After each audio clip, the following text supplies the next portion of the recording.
4 তারিখে তৃণমূল আরামবাগ জিতুক বা হারুক, আমরা গতবারও আরামবাগ হেরেছিলাম, গোঘাট হেরেছিলাম, খানাকুল হেরেছিলাম, পুরসুরা হেরেছিলাম, কিন্তু উদারতা পার পেয়ে গেছিলে। এবার আমি নিজে দায়িত্বে থাকব।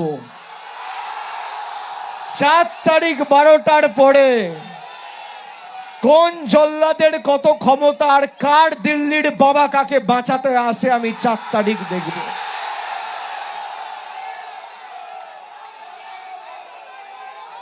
যারা সিপিএম এর অনুন্নয়ন কালো সন্ত্রাসের দিনগুলো আরামবাগের মাটিতে ফিরিয়ে আনতে চায়, মানুষ ভোট দেওয়া দূরের কথা, কোন পুকুরে কোন মাছকে চাষ করবে ফতোয়া জারি করা হতো সিপিএম এর পার্টি অফিস থেকে, ভুলে গেছে? আজকে অনিল বসুর ছেলে বিজেপির নেতা সৌম্য বসু শ্রমিক ভট্টাচার্যের হাত ধরে বিজেপিতে যোগদান করেছে। আরামবাগের মানুষ মেনে নেবেন? মেনে নেবেন? তৃণমূল না থাকলে কোনো উন্নয়ন এখানে হবে না। যে উন্নয়ন শুরু হয়েছিল থমকে গেছে। দেখুন 2011 থেকে 14 বাড়ি থেকে বেরোতে পারেনি এরা, পেরেছিল? যেই বিজেপি ক্ষমতায় এসছে সিপিএম এর হাড়মাতদের অল্প অল্প করে অক্সিজেন দিয়ে এখন নেতা তৈরি করেছে।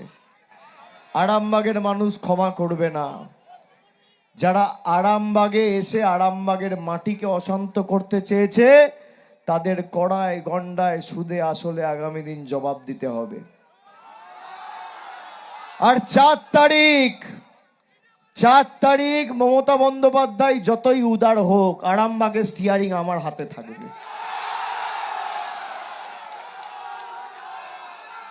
ডিজে তো বাজবেই, এমন জোরে বাজবে কান ঝালাফালা করে দেবো। তোমরা যে ভাষায় বোঝো বন্ধু, অভিষেক ব্যানার্জি সে ভাষায় জবাব দিতে জানে। আমি অত উদার নই। মমতা ব্যানার্জি বদলা নয় বদল চাই বলেছিল। মমতা বন্দ্যোপাধ্যায়ের এটা ভুল। যদি বদল হতো সেদিনকে অনিল বসুর ছেলেগুলোকে আজকে দূরবীন দিয়ে খুঁজে পাওয়া যেত না। সৌম্য বসুকে আজকে বাংলায় থাকতে হতো না। যে অত্যাচার আরামবাগবাসীর উপর হয়েছে 2011 সালের 13ই মে সুদে আসলে জবাব দিয়ে দেওয়া যেত। কিন্তু আমাদের উদারতা, 4 তারিখ জবাব হবে।